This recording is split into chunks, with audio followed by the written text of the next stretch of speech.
Bonjour à tous, bienvenue sur Franck Info, l'actualité est vue par Franck Muller. C'est ici, c'est maintenant, nous sommes lundi 5 septembre.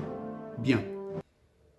Je tiens avant tout à bien sûr remercier toutes les personnes qui m'ont témoigné un soutien, une solidarité lors du récent deuil de ma maman et effectivement nous avons procédé à son inhumation vendredi après-midi au cimetière de la Guillotière à Lyon et on a eu beaucoup de chance quelque part dans ce moment délicat, c'est que nous avons eu un bel après-midi, des orages étaient prévus, ceux-ci se sont déchaînés plus tard dans la soirée, mais heureusement nous avons pu, si vous voulez, avec dignité, procéder donc à la mise en terre. Voilà. Je clôt, je vous remercie encore pour vos manifestations d'amitié et de soutien. Merci beaucoup. J'ai un problème. Aujourd'hui, 5 septembre, j'ai 65 ans. Et j'attaque un petit peu avec lucidité le dernier quart de ma vie. Ne nous faisons pas d'illusions. Et je me dis que les attaques de la nostalgie vont se faire de plus en plus fréquentes. Et c'est normal, car j'ai plus de passé que d'avenir. Donc, il y a davantage de choses faites que de choses à faire. Et la tentation est grande de se laisser rattraper par le souvenir. Mais j'ai encore des projets et je veux encore me fabriquer des moments exaltants. Et puis il y a des combats continués pour l'avenir de nos enfants et petits-enfants. Donc, vous pouvez compter sur moi, je continuerai malgré les obstacles. Je n'ai pas 65 ans, j'ai seulement 20 ans avec 45 ans d'expérience. Bien. La France cède à l'islam. Comment dire? La France s'effondre sur ses incohérences, ses faiblesses et sa soumission. Le préfet de police a finalement autorisé cette manifestation de soutien en France à un imam recherché partout en Europe. On a l'impression que dans notre pays, la cinquième colonne, celle dont il ne faut surtout pas parler quand on est en campagne électorale, peut encore tout oser, pendant que les associations de défense de notre civilisation, du genre génération identitaire ou autres, sont interdites. À force de reculer et de céder à la rhétorique islamique, l'exécutif a laissé l'islamisme progresser dans son action offensive de conquête de notre pays. La critique de l'islamisme doit rester libre en France.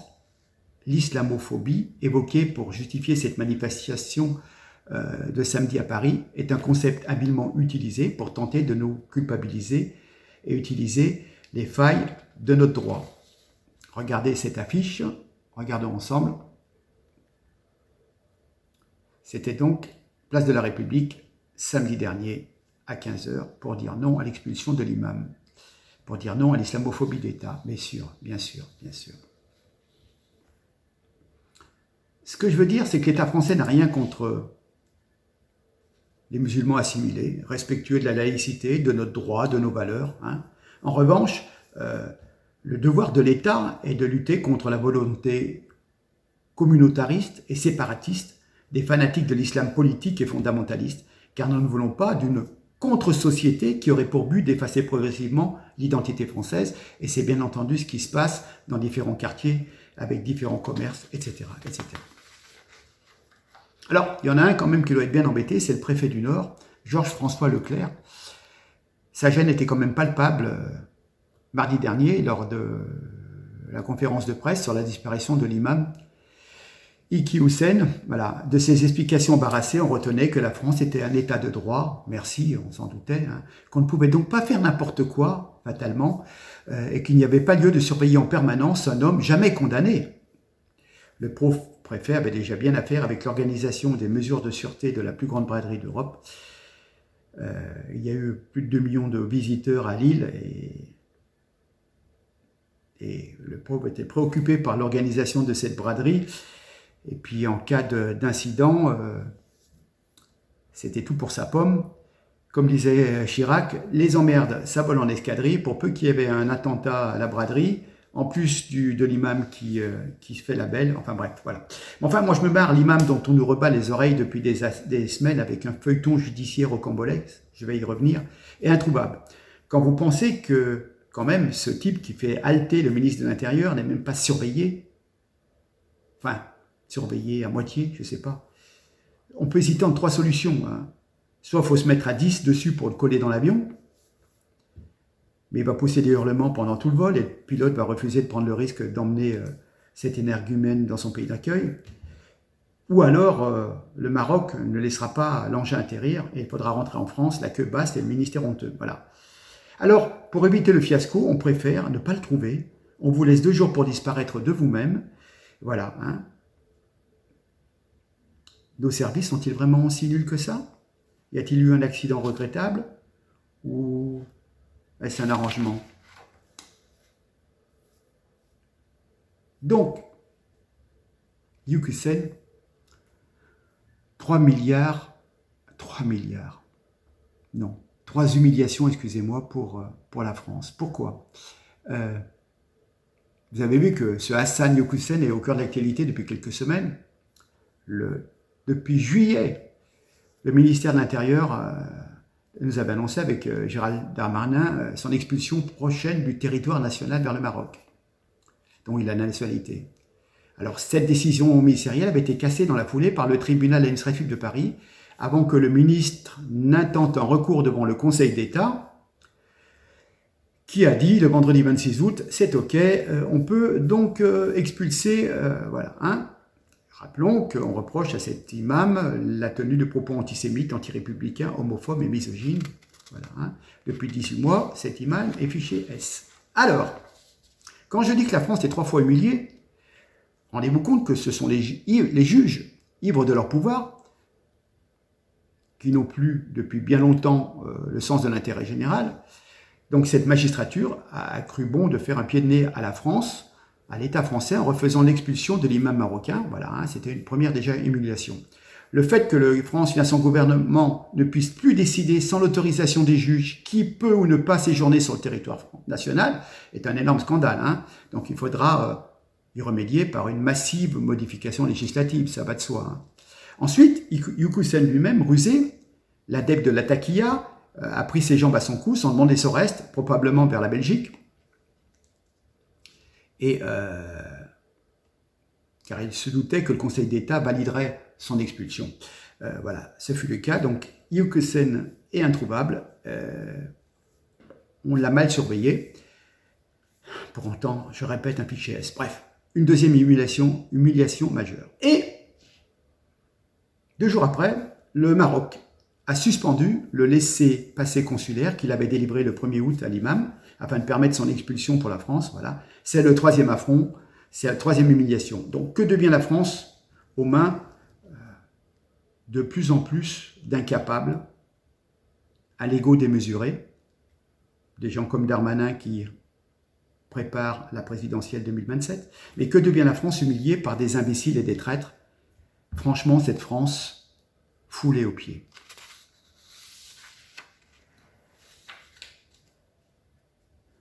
J'aborde un autre chapitre et je vais vous révéler certains liens secrets entre l'imam Yukusen et Darmanin.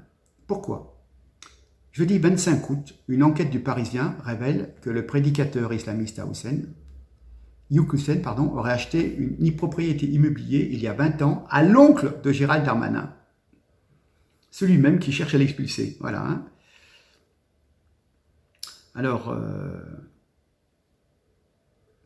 cet imam aurait bel et bien acheté une propriété baptisée La Ferme à Claude Darmanin, l'oncle donc de Gérald, en 2003.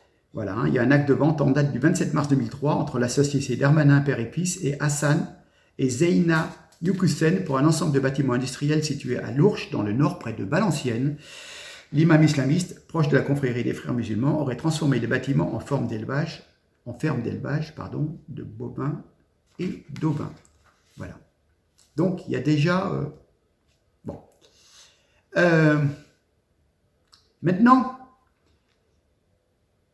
Darmanin a passé une très belle soirée avec l'imam radical Yukusen. Rappelez-vous, en 2014, en vue de séduire l'électorat musulman de Tourcoing, notre ministre de l'Intérieur actuel avait passé 2 heures avec Hassan Youkusen et des membres de la communauté islamique. Voilà. Hein. C'est bizarre parce que Darmanin n'a pas cessé de multiplier les invectives à l'égard de ce prêcheur, de cet imam. Il a rappelé que depuis une vingtaine d'années, il a été antisémite, homophobe, etc., qui avait... Bon. Mais c'est de longue carrière islamiste, puisque si ça fait 20 ans, ça date depuis 2002, 2003. Hein. Bon, en 2003, on a dit, il a acheté la maison au Toto. Mais si depuis 2002-2003, il a des propos intolérables sur les femmes, sur les musulmans, sur les juifs, etc., on peut se demander pourquoi, 10 ans après, en 2014, Darmanin, qui n'était que député UMP, ambitionnait de conquérir la mairie de Tourcoing, qui appartenait à la gauche, et donc il avait conclu le projet, Darmanin, de se rapprocher de l'électorat musulman. À l'époque, la manif pour tous battait le pavé, renforcée par plusieurs associations musulmanes, et l'UMP tentait de se rapprocher de l'ex-UOIF, et l'état-major de la droite voulait s'attirer des électeurs qui, selon lui, avaient permis la victoire de François Hollande en 2012. Donc, souhaitant conquérir Tourcoing, Darmanin avait tenu alors à rencontrer la communauté musulmane du Nord. Et à cette occasion, il avait partagé un dîner de 2 heures avec l'imam. Et Youkusen avait dit d'ailleurs, on a passé une belle soirée, c'était très positif, on s'est mis d'accord sur 99,9% des sujets de conversation, nous a dit l'imam. Voilà, hein. Donc c'est une version relativement bien gênante pour le ministre, que confirme d'ailleurs un autre convive, Mounir, un ingénieur originaire de la région, qui était présent au dîner. Selon lui, l'ambiance était cordiale, il n'y avait ni échange musclé, ni même de débat contradictoire, c'était constructif. Darmanin mettait un point d'honneur à rappeler qu'il portait comme deuxième prénom Moussa, que ça venait de son grand-père. Voilà, ajoute un autre convive. Alors, un militant antiraciste local, contacté par Mediapart, analyse ces faits sans difficulté, lapidaire. Sans difficulté, oui. Lapidaire, il estime que c'est avant tout la démonstration que Gérald Darmanin est dépourvu de colonne vertébrale, qu'il n'a pas de conviction, qu'il est le produit le plus pur de l'opportunisme politique. Voilà ce qu'il faut dire, et donc on n'a toujours pas de nouvelles. On n'a toujours pas de nouvelles de l'imam. Oui, Mélenchon, le leader de la NUPES, était en grande forme après sa rentrée politique ce samedi à la braderie de Lille. Et il a eu un discours très offensif contre le chef de l'État, Macron, et le nucléaire notamment. Mais, manque de bol, on l'a vu partir dans un gros 4x4 Jeep qui a fait l'objet de nombreux commentaires sur les réseaux sociaux, avec cette fois des supporters d'Emmanuel Macron à la manœuvre. Voilà, hein. Je vais vous passer la photo de son véhicule Jeep. Vous allez voir. Après avoir rappelé aux gens l'importance de l'écologie dans son discours de Lille, Jean-Luc Mélenchon repart dans son 4x4. Faites comme je dis, mais ne faites pas comme je roule. Voilà, ça on s'en doutait de la part de Mélenchon, de toute façon. Il y a bien longtemps qu'il n'y a plus d'espoir. Bon, je vais terminer. J'ai beaucoup de choses, beaucoup de paperasserie à régler suite à ce deuil. Vous ne pouvez pas savoir le nombre de choses qu'on vous demande. On vous redemande encore un certificat de naissance, des trucs qu'il faut demander encore. Incroyable. Enfin bon, certificat de naissance, certificat de décès, le papier pour ci, la concession, le cimetière, le truc, oh là là, je vous dis pas. Bref. Encore merci pour votre soutien, mais c'est compliqué, ça prend énormément de temps et d'énergie. Et puis, c'est la rentrée. Et je vais devoir reprendre une certaine activité. Vous le savez, pour certains qui me suivent, je vais devoir retrouver les amis, les collègues, les copains, de la danse. Alors, je ne sais pas de quelle façon je vais aborder ça. Surtout j'ai des soucis avec ma cavalière qui a des problèmes de genoux. Donc, je ne pourrais certainement pas faire des prouesses importantes comme j'ai pu en faire au mois de juin. Vous avez tous été très sympathiques avec moi et aujourd'hui c'est mon anniversaire et je vais vous faire un cadeau. Je ne l'avais pas diffusé cette vidéo et voilà, c'est histoire de se projeter un peu dans l'avenir. Il y a tellement des nouvelles qui sont dramatiques. On va se quitter, c'est mon anniversaire, c'est moi qui vous fais un cadeau. Voilà, je vais vous mettre une petite vidéo de 2 minutes 30, c'était ma prestation, enfin c'était sur 3 jours. Donc, c'est aussi une école de volonté, voilà, d'essayer d'être en harmonie avec les autres. C'est tout un groupe qui doit être à peu près ensemble. Donc, je vais rajouter cette vidéo, on va dire vidéo privée, une vidéo privée, et puis voilà, histoire d'avoir un petit peu de gaieté, d'ambiance, de rythme, de musique, pour se donner un petit peu d'énergie. Voilà, en tous les cas, je me félicite des liens qui se sont noués depuis des années tous ensemble. C'est vrai que parmi vos témoignages, beaucoup de gens me disent, depuis le temps qu'on vous voit, on a presque l'impression d'être de votre famille, quoi, de se connaître en vrai et non plus par les médias interposés, par ces réseaux sociaux, qui m'ont apporté beaucoup de personnes sont en train de m'écrire aujourd'hui. J'ai déjà une centaine de messages, c'est mon anniversaire, mon Dieu. Et puis voilà, bref, bon, ouais, ces sons-là, je vous passe cette vidéo, ce sont des amateurs, une bonne partie sont pas loin de mon âge, dans des conditions d'entraînement qui parfois ne sont pas évidentes parce qu'il faut tenir compte des disponibilités de chacun, donc on ne s'entraîne jamais tous en même temps, le groupe au complet, chacun a des disponibilités différentes, donc c'est pas évident, c'est pas comme des professionnels qui peuvent s'entraîner toute la journée ou au moins se retrouver tous ensemble à date fixe. Donc vous voyez, c'est difficile, c'est difficile de faire travailler les gens ensemble. Voilà. Mais bon, c'est un exemple simplement. Je ne retire aucune gloire, aucune gloriole, mais simplement que si on veut parfois se donner les moyens d'aller à un but, on peut faire quelque chose d'assez intéressant et en même temps dans une ambiance de se surpasser. Voilà, c'est ce que j'en retire, moi, de se fixer des objectifs à atteindre. C'est un petit peu aussi pareil avec la politique, avec mes vidéos, tenir à presque bientôt 4 ans des vidéos plusieurs fois par semaine, c'est quand même très prenant. Voilà, allez, terme de bavardage, je vous laisse, je vous remercie, je vous embrasse. Passez une bonne journée, débutez bien la semaine, soyez prudents et puis croisons les doigts.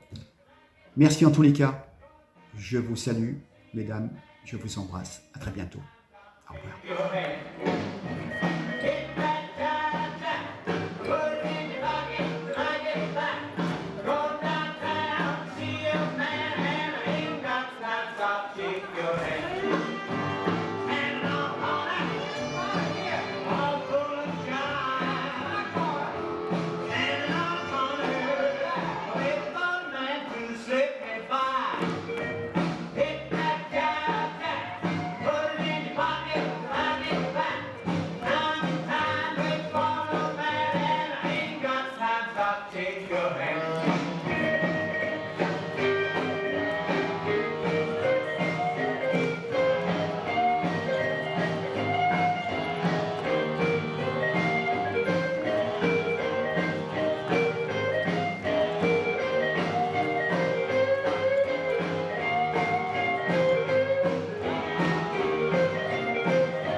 sur le swing.